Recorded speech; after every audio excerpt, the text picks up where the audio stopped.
प्रयागराज में उमेश पाल मर्डर को 23 दिन बीत चुके हैं, लेकिन मुख्य आरोपी अब भी पुलिस की गिरफ्त से बाहर है। इस बीच हत्याकांड से जुड़ा एक नया सीसीटीवी फुटेज सामने आया है, जिसमें बमबाज गुड्डू मुस्लिम की बमबाजी के बाद का खौफनाक मंजर दिखाई दिया। ये वीडियो उमेश पाल के घर के पास का है, जिसमें शूटआउट के दौरान अफरा तफरी का माहौल दिखाई दिया। लोग इधर उधर भागते हुए नजर आए। इस बीच एक जोरदार धमाका हुआ और हर तरफ धुआं ही धुआं फैल गया। इसके बाद बम हमले का शिकार बना सिपाही राघवेंद्र लहूलुहान होकर जमीन पर गिरा हुआ दिखाई दिया। फुटेज में आसपास के लोगों में बमबाजी के चलते दहशत का माहौल दिखाई दिया। लोग बदहवास नजर आए। तस्वीरों में यह भी दिखा कि बम के हमले से सिपाही का दाहिना हाथ पूरी तरह से उड़ चुका था। हालांकि कुछ देर बाद आसपास के लोग संभले और उन्होंने घायल सिपाही राघवेंद्र को सहारा दिया और पास के एक मकान में ले गए। फिलहाल हत्याकांड में शामिल शूटर्स की तलाश में पुलिस और एसटीएफ की कई टीमें लगी हुई हैं। इस बीच पुलिस को हत्याकांड में शामिल एक शूटर के कौशाम्बी में छिपे होने की जानकारी मिली है, जिसके बाद अतीक के गुर्गे शकील के ईंट भट्टे पर छापा मारा गया। बताया जा रहा है कि छापे में पुलिस के हाथ कुछ भी नहीं लगा। हालांकि पुलिस ने भट्टे के मालिक शकील से काफी देर तक पूछताछ की। पुलिस ने हत्या में इस्तेमाल की गई क्रेटा कार के मालिक की मिस्ट्री को भी सुलझा लिया है। पुलिस ने क्रेटा कार के मालिक बताए जा रहे रुखसार नाम के शख्स को बहराइच से पकड़ा है। अब रुखसार को माफिया अतीक के फाइनेंसर नफीस बिरयानी के साथ बैठाकर पूछताछ की जाएगी। दोनों से उमेश पाल हत्याकांड में कार के इस्तेमाल को लेकर जानकारी मांगी जाएगी। दरअसल नफीस अहमद ने ही रुखसार को यह कार बेची थी। रुखसार प्रयागराज के करेली में रहता था और उमेश पाल की हत्या के बाद से ही फरार था। इस बीच प्रयागराज के डीएम ने पुलिस एनकाउंटर में ढेर किए गए शूटर विजय चौधरी, उस्मान और अरबाज की मौत मामले की मजिस्ट्रियल जांच के आदेश दिए हैं। पंजाब पुलिस ने खालिस्तान समर्थक अमृतपाल सिंह को भगोड़ा घोषित कर दिया है। उसकी गिरफ्तारी के लिए पूरे पंजाब में एक बड़ा सर्च ऑपरेशन चलाया जा रहा है। दरअसल अमृतपाल कल देर शाम पुलिस को चकमा देकर भागने में कामयाब हो गया था। हालांकि उसके कई समर्थक पुलिस के हत्थे चढ़ गए थे। सूत्रों के मुताबिक अमृतपाल नेपाल के रास्ते कनाडा भागने की फिराक में है। वो कनाडा, अमेरिका और इंग्लैंड में रह रहे खालिस्तान समर्थकों के संपर्क में है। पुलिस ने शनिवार दोपहर जालंधर के शाकोट मलसिया रोड पर अमृतपाल को पकड़ने के लिए ऑपरेशन चलाया था। पुलिस ने मौके से उसके 6 समर्थकों को भी गिरफ्तार कर लिया था, लेकिन अमृतपाल सिंह अपनी कार में सवार होकर मौके से फरार हो गया था। इस बीच पंजाब पुलिस ने जालंधर से अमृतपाल की कार बरामद कर ली है। पुलिस को शक है कि अमृतपाल इसी कार में सवार होकर फरार हुआ था। खबरें ये भी हैं कि अमृतपाल को बचाने के लिए पाकिस्तान की खुफिया एजेंसी आईएसआई भी हाथ पांव मार रही है। कनाडा, अमेरिका और इंग्लैंड में बैठे खालिस्तानी आतंकी भी आईएसआई के संपर्क में हैं और अमृतपाल को सुरक्षित निकालने की साजिश रच रहे हैं। माना जा रहा है कि आईएसआई नेपाल के जरिए अमृतपाल को सेफ पैसेज देकर कनाडा भगाने की फिराक में है। आईएसआई के कर्नल संधू ने विदेश में बैठे खालिस्तानियों को भरोसा दिया है कि अमृतपाल सेफ लोकेशन में है। सूत्रों के मुताबिक पंजाब में अमृतपाल के उत्तराधिकारी को लेकर भी खालिस्तानियों और आईएसआई में बातचीत हुई है। जानकारी मिल रही है कि अमृतपाल यूके बेस्ड खालिस्तानी आतंकी अवतार सिंह कंडा के भी संपर्क में है। सूत्रों के माने तो अमृतपाल को डर था कि कभी न कभी उसकी गिरफ्तारी तय है, इसलिए उसने कनाडा के लिए पेपर अप्लाई करके रखे थे। हालांकि खबर ये भी आ रही है कि अमृतपाल की पत्नी उसे इंग्लैंड ले जाना चाहती थी। हालांकि अमृतपाल अपने इरादों में कामयाब होता उससे पहले ही पंजाब पुलिस ने उसकी मजबूत घेराबंदी कर दी। कल तो अमृतपाल फरार हो गया, लेकिन पुलिस ये दावा कर रही है कि वो जल्द ही गिरफ्त में होगा।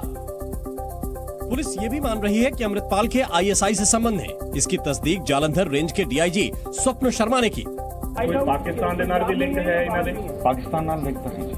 किस तरीके से लिंक है? कुछ रिपोर्ट्स में कहा गया कि आईएसआई कनेक्शन है, तो है वो। इस बीच पुलिस ने एक और खुलासा किया है। पुलिस के मुताबिक खालिस्तान समर्थक अमृतपाल सिंह ने अपनी फोर्स बनाने की भी तैयारी कर ली थी। दरअसल पुलिस को उसके घर और उसके साथियों से बरामद हथियारों पर AKF लिखा मिला है। ऐसे में यह शक है कि अमृतपाल आनंदपुर खालसा फोर्स यानी AKF के नाम से अपनी प्राइवेट फौज तैयार कर रहा था। उधर पुलिस ने अमृतपाल और शनिवार को गिरफ्तार किए गए उसके 7 साथियों के खिलाफ आर्म्स एक्ट के तहत केस दर्ज किया है। 7 जो साथी थे उनको पकड़ा है। उनसे हमें 6-12 बोर गन्स और राउंड्स कैट्रिजेस रिकवर हुए हैं जो टोटली इलीगल है। तो वो रात को एक अलग से पर्चा अमृतपाल और इन सबके खिलाफ हमने रजिस्टर किया। पुलिस ने आज अमृतपाल के 7 समर्थकों को अदालत में पेश किया। अदालत ने उन्हें 23 मार्च तक के लिए पुलिस रिमांड पर भेज दिया। सात साथी तो पुलिस की गिरफ्त में आ गए, लेकिन अमृतपाल अब भी फरार है। पुलिस लगातार दूसरे दिन अमृतपाल की तलाश में अभियान छिड़े हुए है और जल्द ही उसे कानून के दायरे में लाने की तैयारी में है। इसीलिए पूरे पंजाब में सर्च ऑपरेशन चलाया जा रहा है। राज्य में धारा 144 लागू कर दी गई है और अहम जगहों पर खास सतर्कता बरती जा रही है। इस समय हम जालंधर में आप देख सकते हैं कि यहाँ पर मार्च किया जा रहा है पुलिस की तरफ से। ये आपको बता दें कि पूरी जगह जो है आपको पैरामिलिट्री फोर्सेस, ये दंगा नियंत्रण वाहन है सीआरपीएफ का, उसके बाद आरएएफ रैपिड एक्शन फोर्स जो है वो भी साथ में चल रही है। ये पूरे जो सिटी में जालंधर की अगर हम बात करें वहाँ मार्च कर रही है और अलग अलग जगहों पर आपको ये दिखाई देंगे। चप्पे चप्पे पर जो है ये पूरी रैपिड एक्शन फोर्स की टीमें यहाँ पर मौजूद है, पुलिस की टीमें भी है वो मार्च कर रही हैं। पुलिस ने अब तक अमृतपाल सिंह के 78 समर्थकों को गिरफ्तार किया है। राज्य में माहौल बिगाड़ने की कोई भी साजिश कामयाब न हो सके, इसलिए पुलिस ने एहतियातन इंटरनेट सेवाएं 20 मार्च तक के लिए बंद कर दी हैं। इस बीच पंजाब से गिरफ्तार किए गए 4 खालिस्तानी समर्थकों को एयरफोर्स के स्पेशल प्लेन से डिब्रूगढ़ ट्रांसफर कर दिया गया। आईजी जेल समेत पंजाब पुलिस की 27 सदस्यों की टीम उनके साथ मौजूद थी। अब इन खालिस्तान समर्थकों को डिब्रूगढ़ जेल में रखा जाएगा। आदमी कितना है सर?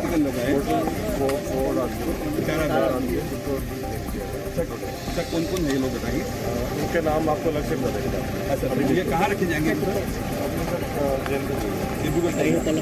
पंजाब पुलिस ने दावा किया है कि जल्द ही अमृतपाल को भी गिरफ्तार कर लिया जाएगा। चोर पुलिस दा गेम हैगा, सम टाइम भजन से कामयाब हो जाते, बट अल्टीमेटली ਅਸੀਂ बहुत जल्दी उन्हें अरेस्ट कर। पुलिस ने चेतावनी दी है कि अगर किसी ने माहौल बिगाड़ने की कोशिश की तो उसके खिलाफ सख्त कार्रवाई होगी। पंजाब पुलिस सक्षम हैगी है, किसी भी कीमत पे पंजाब दा जिहड़ा लाइन ऑर्डर है वो मेनटेन किया जाऊगा ते किसी नूं भी माहौल खराब करने की कोई इजाजत नहीं हैगी। जिहड़ा कोई इहो जिहा करूगा ਉਹਦੇ खिलाफ सख्त कार्रवाई की जाएगी। वारिस पंजाब डे के चीफ अमृतपाल सिंह की गिरफ्तारी के लिए पंजाब पुलिस ने केंद्रीय एजेंसियों से भी मदद मांगी है। अब तक अमृतपाल के 78 समर्थकों को गिरफ्तार कर लिया गया है, जबकि कई हथियार भी बरामद हुए। पुलिस ने जालंधर से जिस कार को बरामद किया उसमें भी हथियार मिला है। गाड़ी कल उनकी जो कॉन्वॉय निकली थी उसमें यूज हुई है, वो आज हमारे यहाँ महतपुर में गाँव है वहां से मिली है हमको। और उस गाड़ी में एक जो किरपान वो मिली है और एक वेपन मिला है 315 बोर विद 57 लाइव कार्ट्रिजेस। इस बीच शनिवार को अमृतपाल सिंह के समर्थकों की गिरफ्तारी का सीसीटीवी वीडियो भी सामने आया। सीसीटीवी में अमृतपाल समर्थकों पर पुलिस की कार्रवाई नजर आई। सीसीटीवी में मेहतपुर बाजार इलाके से पुलिस अमृतपाल समर्थकों को हिरासत में लेती दिखी। इस दौरान वहां अफरा तफरी का माहौल भी बन गया था। देश में हिट एंड रन की समस्या गंभीर बनती जा रही है। कानून के मुताबिक ऐसे मामलों में सरकार पीड़ितों को मुआवजा देती है, लेकिन ऐसा हो नहीं रहा है। दरअसल हर साल 80,000 लोग हिट एंड रन का शिकार होते हैं, लेकिन सिर्फ 6% लोगों को ही मुआवजा मिल पाया है। साल 2017-2018 से अब तक सरकार ने सिर्फ 5,036 मामलों में ही मुआवजा दिया है। इसकी जानकारी लोकसभा में एक सवाल के जवाब में सड़क परिवहन मंत्रालय ने दी है। साल 2021 में हिट एंड रन से 25,938 लोगों की मौत हुई थी, जबकि 2021 में ही हिट एंड रन से 45,355 लोग घायल हुए। लेकिन 2021 और 22 के दौरान 185 पीड़ितों को ही मुआवजा मिला। साल 2022-23 में अब तक सिर्फ 147 मामलों में ही मुआवजा दिया गया है। हिट एंड रन मामले वो होते हैं जिसमें गाड़ी टक्कर मारकर या रौंद कर वहां से चली जाती है, ड्राइवर फरार हो जाता है और पुलिस गाड़ी या उसके मालिक की पहचान नहीं कर पाती है। इसीलिए ऐसे मामलों में मुआवजे का भुगतान सरकार के मोटर व्हीकल एक्सीडेंट फंड से दिया जाता है। हिट एंड रन केस में मौत होने पर 2 लाख रुपए तक मुआवजा और गंभीर रूप से घायल होने पर 50,000 रुपए तक का मुआवजा दिया जाता है। नियमों के मुताबिक यह मुआवजा 3 महीने के अंदर ऑनलाइन ट्रांसफर हो जाना चाहिए, लेकिन ऐसा बहुत ही कम मामलों में हो पाता है। रेल मंत्री अश्विनी वैष्णव ने शताब्दी एक्सप्रेस में यात्रियों से बातचीत की। केंद्रीय रेल मंत्री अश्विनी वैष्णव ने नई दिल्ली से अजमेर जा रही शताब्दी एक्सप्रेस ट्रेन का जायजा लिया। इस दौरान रेल मंत्री ने कई यात्रियों से बातचीत की और उनका अनुभव जाना। उत्तराखंड में 4 धाम यात्रा की तैयारियां जोर शोर से जारी हैं। केदारनाथ धाम के कपाट 25 अप्रैल को खुलेंगे। ऐसे में यात्रियों की सुविधा के लिए कई इंतजाम किए जा रहे हैं। हेलीकॉप्टर सेवा के लिए 4 प्राइवेट कंपनियों को कॉन्ट्रैक्ट दिया गया है। पश्चिम बंगाल में भारत बांग्लादेश बॉर्डर पर बीएसएफ ने सोने की तस्करी कर रहे बांग्लादेशी नागरिक को गिरफ्तार किया। बीएसएफ की टीम ने आरोपी तस्कर से करीब 3 करोड़ रुपए के 40 सोने के बिस्किट बरामद किए। गाजियाबाद की गुलमोहर सोसाइटी में बड़ा हादसा हुआ। सोसाइटी की एक लिफ्ट में अचानक भीषण आग लग गई, जिसके बाद हड़कंप मच गया। गनीमत रही कि जिस समय आग लगी उस समय लिफ्ट में कोई मौजूद नहीं था। राहुल गांधी ने भारत जोड़ो यात्रा के दौरान महिलाओं के यौन उत्पीड़न के बारे में जो बयान दिया था, उस मामले में कांग्रेस नेता से जानकारी जुटाने के लिए दिल्ली पुलिस उनके घर पहुंच गई। करीब 2.5 घंटे तक राहुल गांधी के घर पर रहने के बाद दिल्ली पुलिस की टीम वहां से निकल गई। लेकिन 2 घंटे तक दिल्ली पुलिस की टीम को राहुल तक पहुंचने के लिए जद्दोजहद करना पड़ा। इस दौरान राहुल गांधी के घर के बाहर जबरदस्त सियासी ड्रामा शुरू हो गया। राहुल के घर के बाहर बड़ी संख्या में दिल्ली पुलिस के जवानों के साथ आला अधिकारी नजर आए। राहुल के घर पहुंची पुलिस आसपास की वीडियोग्राफी करती दिखी। अपने बड़े नेता के घर पुलिस के पहुंचने की खबर मिलते ही कांग्रेस के नेता और कार्यकर्ता भी वहां पहुंचने लगे और कुछ ही देर में राहुल गांधी के घर के बाहर दिल्ली पुलिस के खिलाफ प्रदर्शन और नारेबाजी शुरू हो गई।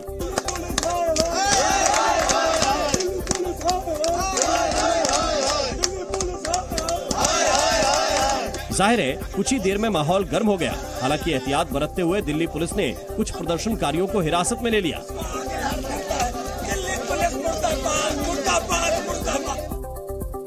हालांकि इस दौरान दिल्ली पुलिस बहुत ही संयत नजर आई और प्रदर्शनकारियों से सामना होने के बावजूद टकराव से बचती रही। दिल्ली पुलिस ने मौके पर मौजूद मीडिया को अपने आने का मकसद भी बताया।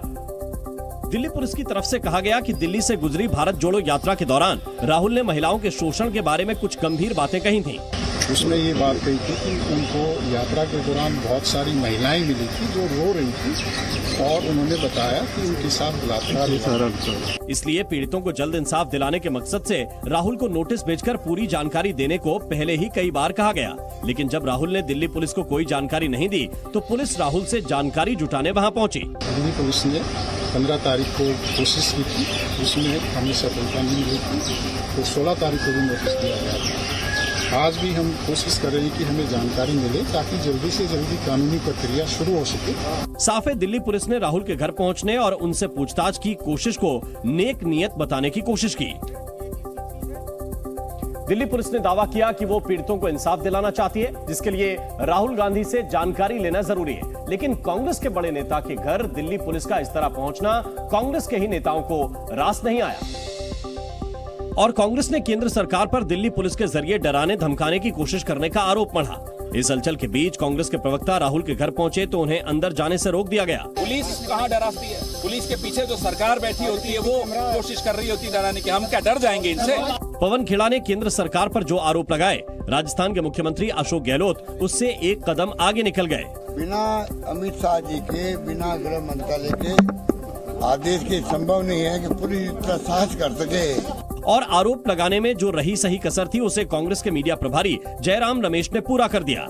ये अमृतकाल नहीं है, ये आपातकाल है, ये तानाशाही है, जबरदस्ती है, धमकी दी जा रही है, डराने की कोशिश की जा रही है। राहुल गांधी के घर दिल्ली पुलिस के पहुंचने पर सियासी बयानबाजी होनी ही थी। कांग्रेस के नेताओं ने दिल्ली पुलिस के बहाने केंद्र सरकार और खासकर पीएम मोदी और गृह मंत्री पर निशाना साधा, लेकिन दिल्ली पुलिस राहुल के घर के बाहर डटी रही और करीब 2 घंटे बाद दिल्ली पुलिस के अधिकारी राहुल गांधी से मिलने में कामयाब हो पाए। दिल्ली पुलिस की तरफ से बताया गया कि राहुल गांधी को उनके दिए गए बयान से जुड़ी जानकारियां देने के लिए नोटिस दिया गया, जो राहुल गांधी के दफ्तर ने रिसीव किया। दिल्ली पुलिस की तरफ से यह भी बताया गया कि राहुल गांधी ने मुलाकात में उनसे मांगी गई जानकारियां साझा करने का भरोसा दिया। टीम की जो मीटिंग है वो ऑनरेबल एमपी राहुल गांधी जी से हो गई है और उन्होंने हमारा कुछ डिस्कशन हुआ है और उन्होंने जो इन्फॉर्मेशन हमने मांगी है वो इन्फॉर्मेशन हमें देंगे। उन्होंने ये कहा कि उनको कुछ समय लगेगा और जैसे ही वो तैयार हो जाता है वो हमें देंगे। राहुल से मुलाकात के बाद पुलिस लौट गई तो कुछ देर बाद राहुल भी कहीं बाहर जाने के लिए अपनी गाड़ी से निकल गए। इस दौरान राहुल मीडिया के सवालों से बचते रहे। इस गहमा गहमी के बीच राहुल गांधी ने भारत जोड़ो यात्रा के दौरान श्रीनगर में जो कुछ कहा था वो बयान फिर से चर्चा में आ गया। उसमें बहुत सारी ऐसी भी महिलाएं थी जिन्होंने मुझे बोला कि उनके साथ बलात्कार हुआ है, उनको किसी ने मोलेस्ट किया है, उनके किसी रिश्तेदार ने उनको मोलेस्ट किया है। नोटिस थमाने और राहुल से बात करने के बाद दिल्ली पुलिस लौट गई और राहुल गांधी भी अपने घर से निकल पड़े। लेकिन इसके बाद फौरी बयानबाजी के बाद कांग्रेस ने प्रेस कॉन्फ्रेंस करके औपचारिक तौर पर केंद्र सरकार के खिलाफ हल्ला बोल दिया। और राजस्थान के मुख्यमंत्री अशोक गहलोत ने बिना किसी का नाम लिए केंद्र सरकार की तुलना हिटलर से कर लोकतंत्र को खतरे में बता दिया। हिटलर जो था वो पहले बहुत लोकप्रिय हुआ था, उसके बाद में वहां की जर्मनी की स्थिति बनी। आज जो unfortunately ED, CBI, income tax का जो तांडव मचा रखा इन लोगों ने, जुडिशल दबाव के अंदर है। कांग्रेस के नेता राहुल के बयान के 45 दिन बाद दिल्ली पुलिस की नींद टूटने पर सवाल खड़े करते दिखे। मल्लिकार्जुन खड़गे ने तो इस मामले को कांग्रेस के उठाए अडानी मुद्दे से ध्यान हटाने की कोशिश करार दिया। अडानी को बचाने के लिए वो इस तरीके के सवाल पूछ रहे हैं और पुलिस को भेजकर वो इश्यू को अलग करना चाहते हैं। कुछ यही अंदाज कांग्रेस के वरिष्ठ नेता अभिषेक मनु सिंघवी का रहा, जिन्होंने किसी सियासी अभियान के दौरान उठाए गए सवालों को बेहुदा बता दिया। 70 वर्ष 75 वर्ष में भारतवर्ष में इस प्रकार के बेहुदे प्रश्न किसी सरकार या किसी पुलिस फोर्स ने पूछे हैं, किसी अभियान, किसी लीडर से। इन बयानों ने बीजेपी के लिए राहुल के दावों को महज सियासी मानने का मौका दे दिया। और मौका मिला तो बीजेपी भला कैसे चूकती। सो बीजेपी की तरफ से राहुल गांधी और कांग्रेस पर पलटवार का नया दौर शुरू हो गया। राहुल गांधी ने महिलाओं के यौन शोषण से जुड़े मामले पर गंभीर दावे किए थे, इसलिए बीजेपी ने राहुल से उन दावों के बारे में पुलिस की पूछताछ की कोशिश को वाजिब करार दिया। पुलिस अगर पूछ रही है कि देश के अंदर आप माहौल को खराब करने, विदेशी ताकतों को, टूल किट को मौका देने के लिए अगर आप कहते हैं ऐसे सवाल, तो आपको जवाब भी देना पड़ेगा। तो पुलिस अगर उनसे पूछताछ कर रही है तो कोई गुनाह नहीं कर रही है। पुलिस ने जो नहीं भी कहा, बीजेपी ने अब वो भी कहना शुरू कर दिया। पीड़ितों को इंसाफ दिलाने की बात कर बीजेपी ने अब राहुल और कांग्रेस से उनके दावों पर चुप्पी तोड़ने की चुनौती देना शुरू कर दिया। अगर किसी ने छेड़छाड़ की महिलाओं के साथ तो उस आरोपी के ऊपर में कार्रवाई होनी चाहिए। इसी बात का संज्ञान लेके पुलिस उनसे जवाब पूछ रही है, सवाल पूछ रही है कि बताइए कौन है, ताकि कुछ एक्शन हो। यही तो हम चाहते हैं कि समाज में जो लोग गलत काम करें उन पे कार्रवाई हो।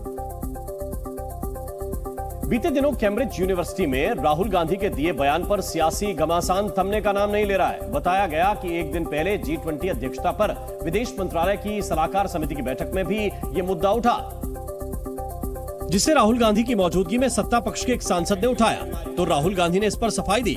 सूत्रों के मुताबिक बैठक में राहुल ने कहा कि उनका बयान एक व्यक्ति को लेकर था, न कि सरकार या देश को लेकर। राहुल ने कहा कि उन्होंने उस तरह से कोई बात नहीं की जिस तरह बीजेपी उसे पेश कर रही है। राहुल के मुताबिक लोकतंत्र के हालात पर उन्होंने सरकार पर सवाल उठाए थे और किसी भी दूसरे देश को दखल के लिए नहीं कहा। हालांकि बीजेपी के कुछ नेताओं ने राहुल को सफाई के लिए इस मंच का इस्तेमाल करने पर आपत्ति जताई और राहुल गांधी पर गलत बयानी का आरोप लगाया। हम तो उनका स्टेटमेंट आप लोगों का माध्यम से ही देखा हूँ। वो बोल रहे वो वीडियो हमारा नहीं है, लेकिन हम तो खुद बार बार वीडियो क्लिप देखा हूँ। इस बीच राहुल की सफाई की कोशिशों के बावजूद बीजेपी ने उन पर हमला जारी रखा। राहुल गांधी मैच्योर नहीं है, मानसिक आयु बच्चों जैसी है। अरे राहुल गांधी से ज्यादा समझदार तो हमारे बूथ का एक कार्यकर्ता भी होता है। 14,000 करोड़ रुपए लेकर भागा नीरव मोदी अब पाई पाई के लिए तरस रहा है। बताया जा रहा है कि ब्रिटेन की जेल में बंद नीरव मोदी कंगाल हो चुका है। हालात ये है कि उसकी एक कंपनी के बैंक खाते में सिर्फ 236 रुपए ही बचे हैं। नीरव मोदी के fire star diamond international private limited के एक बैंक खाते में सिर्फ 236 रुपए ही बचे हैं। दरअसल कोटक महिंद्रा बैंक ने इस खाते से 2 करोड़ 46 लाख रुपए की रकम बकाया आयकर के रूप में SBI को ट्रांसफर कर दी है। साथ ही यूनियन बैंक ऑफ इंडिया और बैंक ऑफ महाराष्ट्र को भी कुल बकाया के एक हिस्से का भुगतान किया है।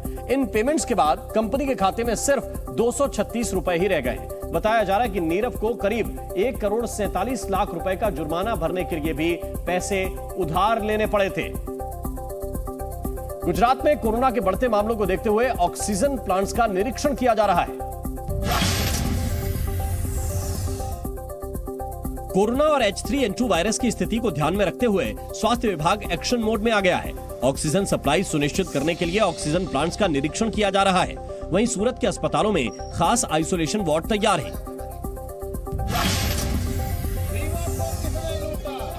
एमपी के रीवा में कांग्रेस नेता गुरमीत सिंह ने बच्चों को इकट्ठा कर बीजेपी विधायक के विरोध में नारे लगवाए।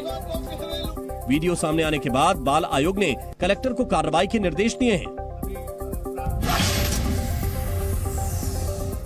देहरादून में अवैध बस्ती के खिलाफ बुलडोजर एक्शन लिया गया।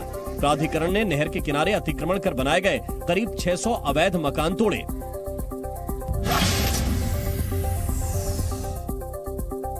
ग्रेटर नोएडा यमुना एक्सप्रेसवे पर 2 कारों के बीच भीषण टक्कर हुई। इस हादसे में 2 बच्चों समेत 8 लोग गंभीर रूप से घायल हो गए। मौके पर पहुंची पुलिस टीम ने घायलों को अस्पताल पहुंचाया। बागेश्वर धाम के पीठाधीश्वर पंडित धीरेन्द्र कृष्ण शास्त्री का ठाणे के मीरा रोड में लगे दिव्य दरबार में एक बार फिर से हिंदू राष्ट्र का मुद्दा उठा। पंडित धीरेन्द्र शास्त्री ने सनातन की रक्षा के लिए हिंदू राष्ट्र की मांग पर जोर दिया और एक बार फिर लोगों से अपना एक बच्चा धर्म के लिए समर्पित करने की मांग की। जिनके विवाह ना हुए हो उनसे प्रार्थना है कि विवाह करो, एक बच्चा राम के लिए दो, राम जी को समर्पित करो, सनातन के लिए समर्पित करो। और क्या बुराई है, क्या गलती है, होना भी चाहिए। पंडित धीरेन्द्र शास्त्री पहले ही हिंदुओं से एक बच्चा धर्म के नाम पर समर्पित करने की बात कह चुके हैं, जिस पर काफी हंगामा हुआ था। लेकिन इस बार उन्होंने इस पर विस्तार से बात करते हुए कहा कि ये काम आने वाली पीढ़ी के लिए जरूरी है। हम अपने लिए नहीं बना रहे, हम अपने लिए नहीं चिल्ला रहे, तुम्हारी आने वाली पीढ़ी के लिए, ताकि तुम्हारे राम के मंदिर पर कोई पत्थर न फेंके, राम जी के होने का कोई सबूत न मांगे, पाल धर्म जैसे संतों के साथ निर्दयता हुई वैसी लौट करके ना हो। पंडित धीरेन्द्र शास्त्री ने महाराष्ट्र में अपने दिव्य दरबार में हिंदू राष्ट्र की पूरी व्याख्या भी बताते हुए कहा कि हिंदू राष्ट्र होगा तो देश जुड़ेगा, साथ ही सब सुरक्षित रहेंगे। और हिंदू धर्म पर बोलते हुए पंडित धीरेन्द्र शास्त्री ने सनातन को जोड़ने वाला धर्म बताया। हमारा धर्म जोड़ना सिखाता है, तोड़ना नहीं सिखाता है। और हिंदू जाग जाओ, सनातन का झंडा अब जगह जगह फहराओ। अपनी बात को लोगों के बीच रखते हुए पंडित धीरेन्द्र शास्त्री ने दूसरे पंथ के लोगों तक भी अपनी बात पहुंचाने की कोशिश की और कहा कि भारत के हिंदू राष्ट्र बनने का मतलब ये नहीं है कि किसी दूसरे धर्म के लोगों को भारत में रहने में दिक्कत होगी। अच्छा, भारत हिंदू राष्ट्र का मतलब ये नहीं है कि किसी दूसरे पंथ के लोगों को कहीं जाना पड़ेगा। भारत हिंदू राष्ट्र का मतलब है सनातनियों में एकता, हिंदुओं में एकता, और सब यहीं रहेंगे, हमें किसी से दिक्कत नहीं है। पंडित धीरेन्द्र शास्त्री दिव्य दरबार के बाद अपने विरोधियों पर पलटवार के मूड में थे। महाराष्ट्र में पंडित धीरेन्द्र शास्त्री का सबसे ज्यादा विरोध हुआ था। पुणे के उनके कार्यक्रम के बाद उनको अंधविश्वास फैलाने वाला भी कह दिया गया था, जिस पर पलटवार करते हुए धीरेन्द्र शास्त्री ने कहा कि जिन्हें संदेह है वो मेरे मंच पर आए, उनके सारे संदेह को खत्म कर दिया जाएगा। जिनको बागेश्वर धाम में पाखंड नजर आता है, जिनको अंधविश्वास नजर आता है कि हम अंधविश्वास में धकेल रहे हैं या हम पाखंड कर रहे हैं, उन मूर्खों को हमारे सामने आना चाहिए। एक एक दाग बता करके हम भेजेंगे उनको। दरअसल धीरेन्द्र शास्त्री के कार्यक्रम से पहले महाराष्ट्र में कुछ सियासी दल और संगठन उन्हें अंधविश्वासी करार दे रहे थे, जिस पर धीरेन्द्र शास्त्री ने कहा कि वो ऐसा कोई काम नहीं करेंगे जिससे सनातन धर्म को बदनाम करने का मौका मिल सके। सनातन एक ऐसा धर्म है जहां पर पाखंड को थोड़ा सा भी स्थान नहीं है। और मेरे पागलों, तुम बस, हम तुमसे अंत में यही प्रार्थना करेंगे, तुम चिंता मत करो, हम ऐसा कोई भी कार्य नहीं करेंगे जिससे सनातन को नीचा देखना पड़े, लेकिन हम भारत को हिंदू राष्ट्र बनवा करके छोड़ेंगे। एक बार फिर स्वागत है आपका। इमरान खान को इस्लामाबाद के सेशन कोर्ट से राहत तो मिल गई है, लेकिन उनकी मुश्किलें और बढ़ने वाली हैं, क्योंकि कल जब पुलिस ने उनके घर पर रेड की तो वहां पर घातक हथियार मिले, जिसमें 5 AK-47 राइफल, दर्जनों पेट्रोल बम और अनगिनत गोलियां मिली। ये दिखाएं जरा, ये दिखाएं जरा, असला दिखाएं जरा, ये जरा दिखा दें असला भाई। आप कितनी तादाद है इनकी? ये 5 कितनी हो गई? और ऐसे मैगजीना भी है, ये जरा दिखा दें जरा। ये मैगजीन है इसके अंदर। हेलो, अच्छा, ये सभी हथियार इमरान खान के घर से मिले हैं। रख दे। ये जैकेट पुलिस की तो नहीं है? ये नहीं, प्राइवेट। ये असला कैसा लग रहा है? प्राइवेट है? बस ठीक है, थैंक यू। जांच कर रही है। ये भी जांच हो रही है कि क्या इन हथियारों की मदद से इमरान समर्थकों ने फायरिंग की। AK-47 के साथ कांच की बोतलें और गुलेल से पुलिस पर हमला करने के लिए सैकड़ों कंचे भी इमरान खान के घर से बरामद किए गए। इमरान खान के घर से पेट्रोल बम की भी कई बोतलें बरामद हुई हैं। इमरान के घर मिले इन्हीं पेट्रोल बमों की मदद से पंजाब पुलिस पर अटैक किया गया था। इन बोतलों में पेट्रोल भरा हुआ था और फिर धमाका होते ही जलता हुआ पेट्रोल चारों तरफ फैल जाता। ये पेट्रोल बम्स रेंजर्स की गाड़ियों पे, रेंजर्स के एहलकारों पे, डीआईजी ऑपरेशंस के ऊपर और बहुत सारे पुलिस एहलकारों के ऊपर फेंके गए। पाकिस्तानी पुलिस का दावा है कि इमरान ने लाहौर के जमान पार्क में पुलिस के खिलाफ वॉर की तैयारी की थी। पुलिस पर अटैक करने के लिए बंकर और रेत की बोरियां भी रखी गई थीं। इमरान ने पहले से ही पुलिस के साथ जंग लड़ने की तैयारी कर ली थी। उन्हें पता था कि पुलिस उन्हें पकड़ने के लिए जरूर आएगी और जवाब देने के लिए उन्होंने अपने घर को ही किला बना दिया था। वहाँ जो बंकर्स बने हुए हैं, जो वहाँ पर रेत की बोरियां रखी गई हैं और वहाँ पे जो नो गो एरिया का एक तासुर पैदा किया जा रहा था, उसके पेश नजर ये हमने सारी चीजें बरामद की और वहाँ वो जगह भी देखी जहाँ के ऊपर ये पेट्रोल बम्स तैयार किए जाते थे। शनिवार की रात तक लाहौर में इमरान खान के घर से लेकर इस्लामाबाद में अदालत तक इमरान के समर्थकों का गुस्सा पाकिस्तान पुलिस पर फूटता रहा और इस्लामाबाद में कोर्ट में पेशी के दौरान इमरान के कार्यकर्ताओं ने पुलिस को डायरेक्ट टारगेट पर लिया। कई गाड़ियां जला दी गईं।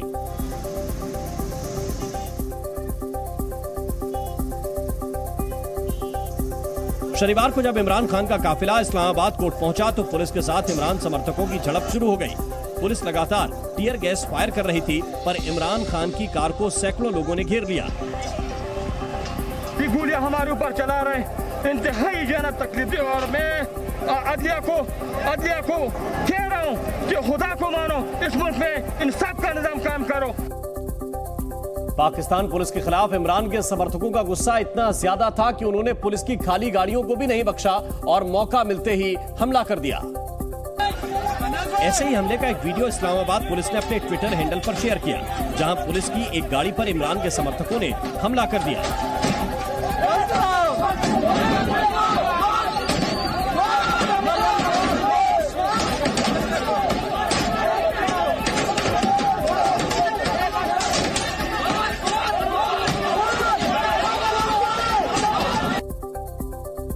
शनिवार को इस्लामाबाद के जुडिशियल कॉम्प्लेक्स के बाहर पुलिस और पीटीआई कार्यकर्ताओं के बीच हिंसक झड़प हो रही थी। कोर्ट के बाहर हालात काफी खराब थे कि इमरान खान अपनी कार से कोर्ट कॉम्प्लेक्स के अंदर तक नहीं जा सके। इमरान की गाड़ी को उनके सुरक्षा कर्मियों और समर्थकों ने पूरी तरह से घेर रखा था।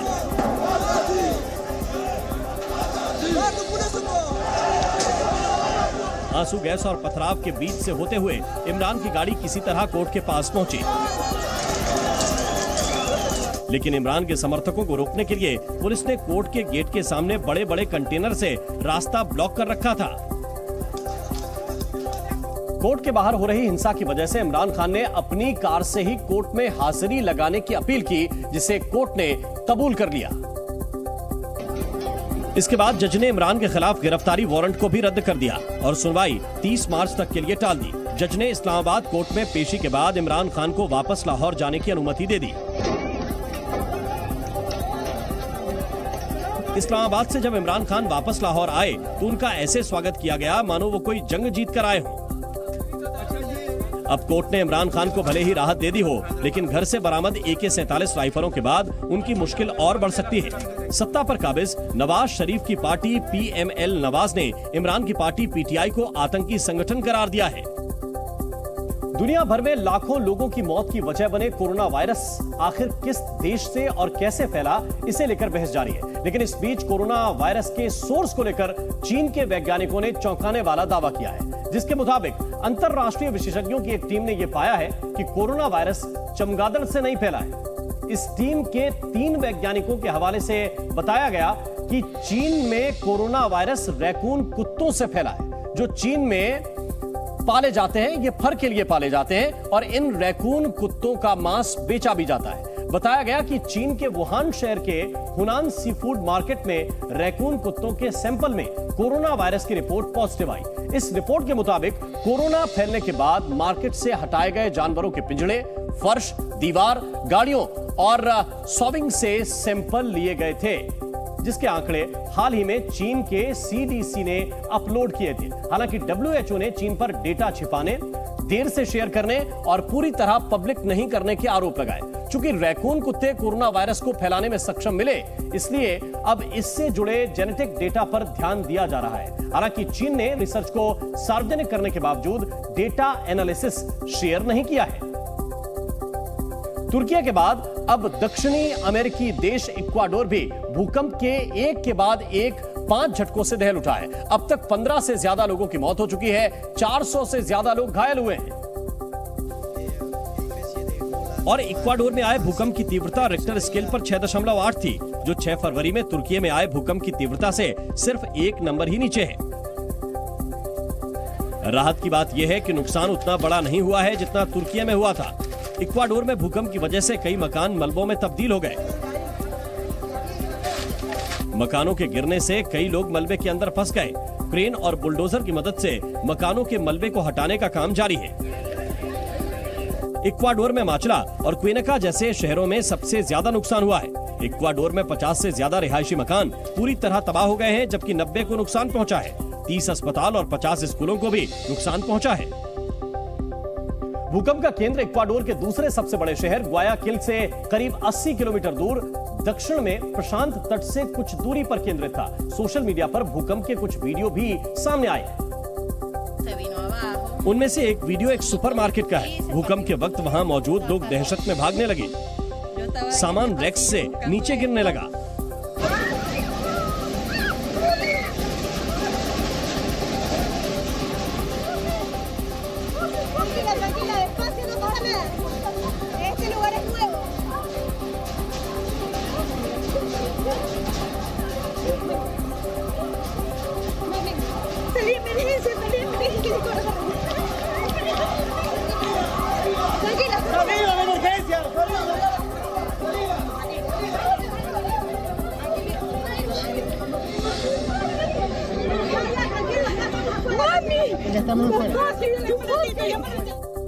यूक्रेन से जारी जंग के बीच रूस के राष्ट्रपति पुतिन ने आज मरियोपोल का दौरा किया।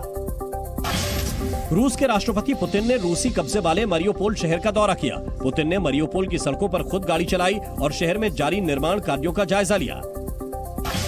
पाकिस्तान और अफगानिस्तान के बीच जल्द ही बस सर्विस शुरू होगी। दोनों देशों ने आपसी सहमति से अफगानिस्तान के जलालाबाद से पाकिस्तान के पेशावर तक बस सर्विस शुरू करने का फैसला किया है।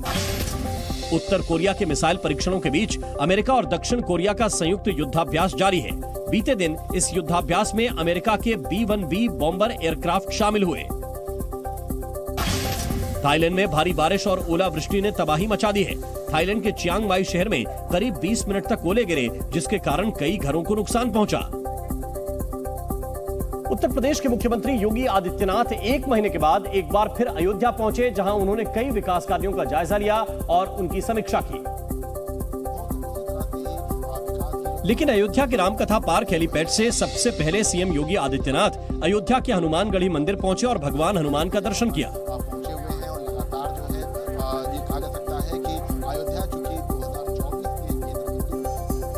दर्शन के बाद योगी आदित्यनाथ ने हनुमानगढ़ी मंदिर की परिक्रमा भी की।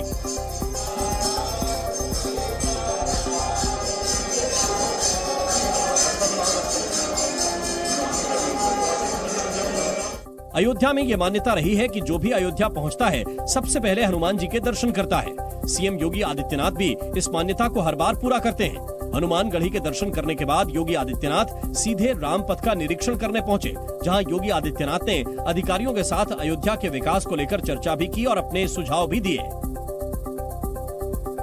हनुमानगढ़ी के दर्शन और फिर विकास कार्यों की समीक्षा के बाद योगी आदित्यनाथ अयोध्या में बन रहे रामलला मंदिर के निर्माण कार्य का निरीक्षण करने भी पहुंचे, जहां उनके साथ मंदिर निर्माण समिति के सदस्य चंपत राय और कामेश्वर चौपाल भी मौजूद थे। दोनों ने योगी आदित्यनाथ को मंदिर निर्माण के ताजा हालात के बारे में बताया। इस दौरान सीएम योगी आदित्यनाथ मंदिर निर्माण में लगे मजदूरों से भी मिलते दिखे और उनका हालचाल जाना। इसके बाद योगी आदित्यनाथ मंदिर परिसर में ही लगी उन तस्वीरों को देखने पहुंचे जिसमें मंदिर निर्माण से जुड़ी कहानी दिखाई गई थी। मंदिर निर्माण का जायजा लेने के बाद योगी आदित्यनाथ ने मजदूरों और इंजीनियरों के साथ तस्वीर भी खिंचवाई, जिसके बाद वो सीधे मणिराम दास छावनी पहुंचे। कि कोई भी श्रद्धालु आएगा देश का अयोध्या में अयोध्या के अनुरूप उसे उस प्रकार की सुविधा भी मिले। यहाँ राम जन्मभूमि तीर्थ क्षेत्र ट्रस्ट के अध्यक्ष महंत नृत्य गोपाल दास से मुलाकात की। 2024 के लोकसभा चुनाव को लेकर रणनीति बनाने के लिए समाजवादी पार्टी की राष्ट्रीय कार्यकारिणी की बैठक 18 और 19 मार्च को बंगाल की राजधानी कोलकाता में हुई और बैठक में समाजवादी पार्टी के बड़े नेताओं ने 2024 की रणनीति पर मंथन किया, जिसके बाद समाजवादी पार्टी के अध्यक्ष अखिलेश यादव ने उम्मीद जताई कि उनकी पार्टी लोकसभा चुनावों में विधानसभा चुनाव से बेहतर प्रदर्शन करेगी। हमें उम्मीद है कि जिस तरीके से कार्यकर्ताओं ने मेहनत पिछले चुनाव में की थी, अगर उससे बेहतर प्रदर्शन करेंगे तो भारतीय जनता पार्टी का मुकाबला होगा। वहीं अखिलेश यादव के चाचा और समाजवादी पार्टी के नेता शिवपाल सिंह यादव ने बैठक के बाद दावा किया कि समाजवादी पार्टी प्रदेश में 50 से ज्यादा सीटें जीतेगी। 2024 में उत्तर प्रदेश से हम लोग कम से कम 50 सीटें जीतने का हमारा प्लान है और जीतेंगे।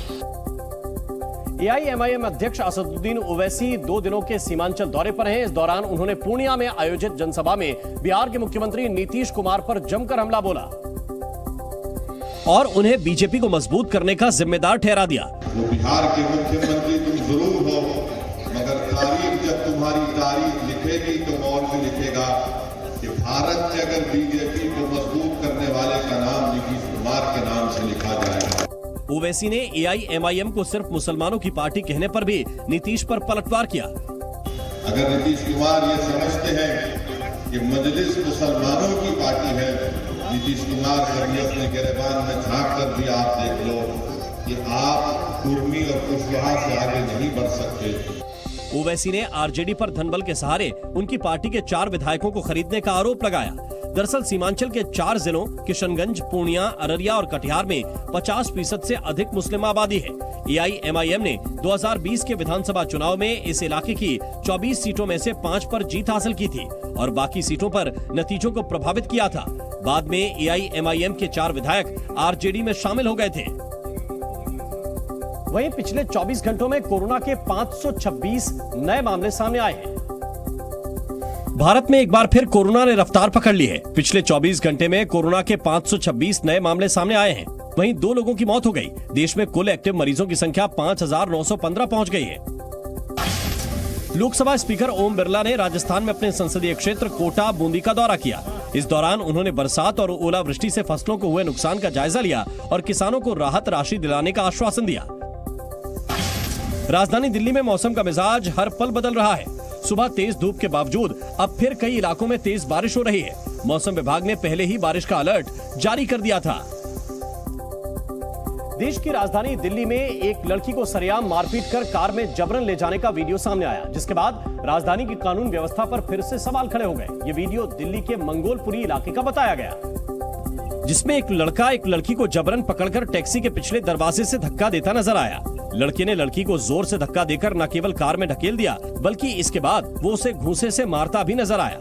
इस दौरान काली टी शर्ट में एक और लड़का कैमरे में कैद हुआ, जो कार की दूसरी तरफ जाने के बाद पीछे के दरवाजे को बंद कर दूसरी तरफ से लड़की के पास जाता दिखा। इस दौरान पिटाई करने वाला लड़का ड्राइवर की बगल वाली सीट पर जाकर बैठ गया। सोशल मीडिया पर इस वीडियो के वायरल होने के बाद पुलिस हरकत में आई तो पता चला कि यह घटना बीती रात 9:45 बजे की है और जिस टैक्सी में लड़की को जबरन बिठाया गया वो गुरुग्राम के रतन विहार में रहने वाले किसी शख्स के नाम से रजिस्टर्ड है।